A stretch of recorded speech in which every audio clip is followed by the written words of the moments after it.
Bismillahirrahmanirrahim. Rahman ve Rahim olan Allah'ın adıyla. Allah'ın salamıyla hər birinizi salamlayıram. Bugünkü danışacağımız mövzu niyyət haqqında olacaqdır.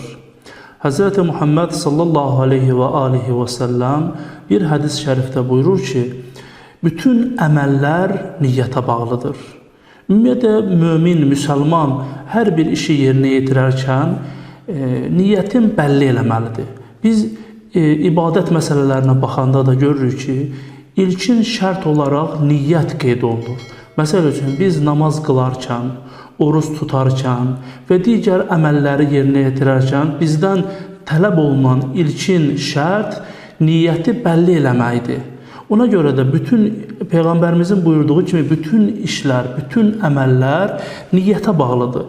İnsanın niyyətindən asılıdır ki, gördüyü işin nəticəsi nə olacaq? Əgər ola bilər ki, bir insan böyük bir iş görsün, böyük bir əməl görsün, amma onun niyyəti xalis olmazsa, onun niyyəti təmiz olmazsa, onun əməlləri şübhə altına alınacaqdır və qəbulu məsələsi şübhə altına gedəcəkdir. Ona görə mömin bir işi görərkən, müsəlman bir əməli yerinə yetirərkən ilk diqqət eləyəcəyi məsələ onun niyyətidir.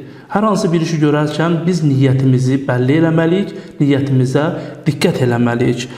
Hədisdə buyurulur ki, hər kəsin niyyəti yaxşı olarsa, o müvəffəqiyyət qazanacaqdır. Yəni, bizim uğurlu olmağımızın səbəbi, şərti bizim niyyətimizin yaxşı olmasıdır. Hədisdə buyurulur ki, İmam Muhammed Baqir aleyhissalam bir hədis-i şərifdə buyurur ki, müminin niyyəti onun əməlindən üstündür. Çox maraqlı bir hədisdir. Müminin niyyəti onun əməlindən üstündür. Və davamında bunun səbəbini də buyurur. Çünki o mömin bəzən xeyir işləri görməyə niyyət eləyər, amma o işi görməyə müvəffəq ola bilməz. Hər hansı bir işi görmək istəyər mömin, amma bu işi görünə bilməz. Amma niyyətində olduğuna görə onun niyyəti daha üstün hesab olunur. Hətta o işi yerinə yetirməsə belə.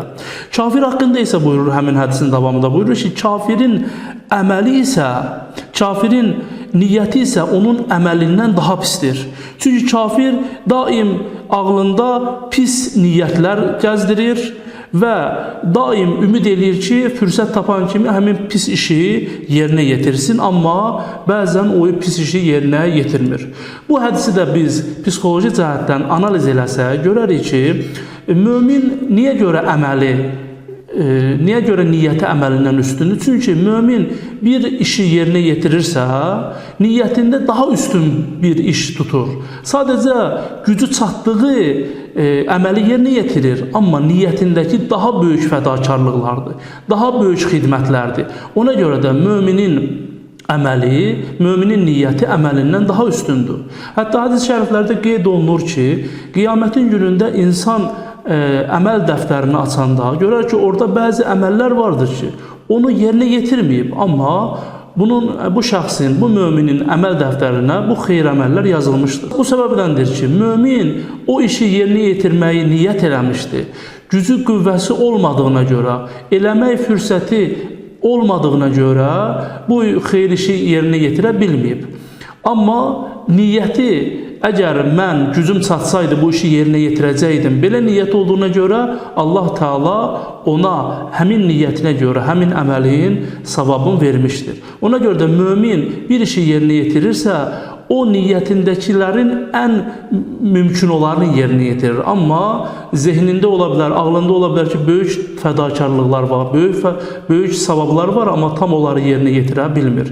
Kafirdə isə bunun əksidir. Kafirin niyyəti əməlindən də pisdir. Çünki niyə? Kafir də pis işlərini gücü çatdığı qədərin yerinə yetirə bilib. Amma zehnində olan, ağlında olan, həyata keçirmək istədiyi pisliklər daha böyükdür. Ona görə buyurulur ki, kafirin niyyəti əməlindən daha pisdir. Allah Teala bizləri əməlimizi xalis olan, niyyətimizi xalis olan və xalis şəkildə əməl eləyən möminlərdən, müsəlmanlardan qərar versin. Sağ olun, salamat qalın, Allah amanında qalın.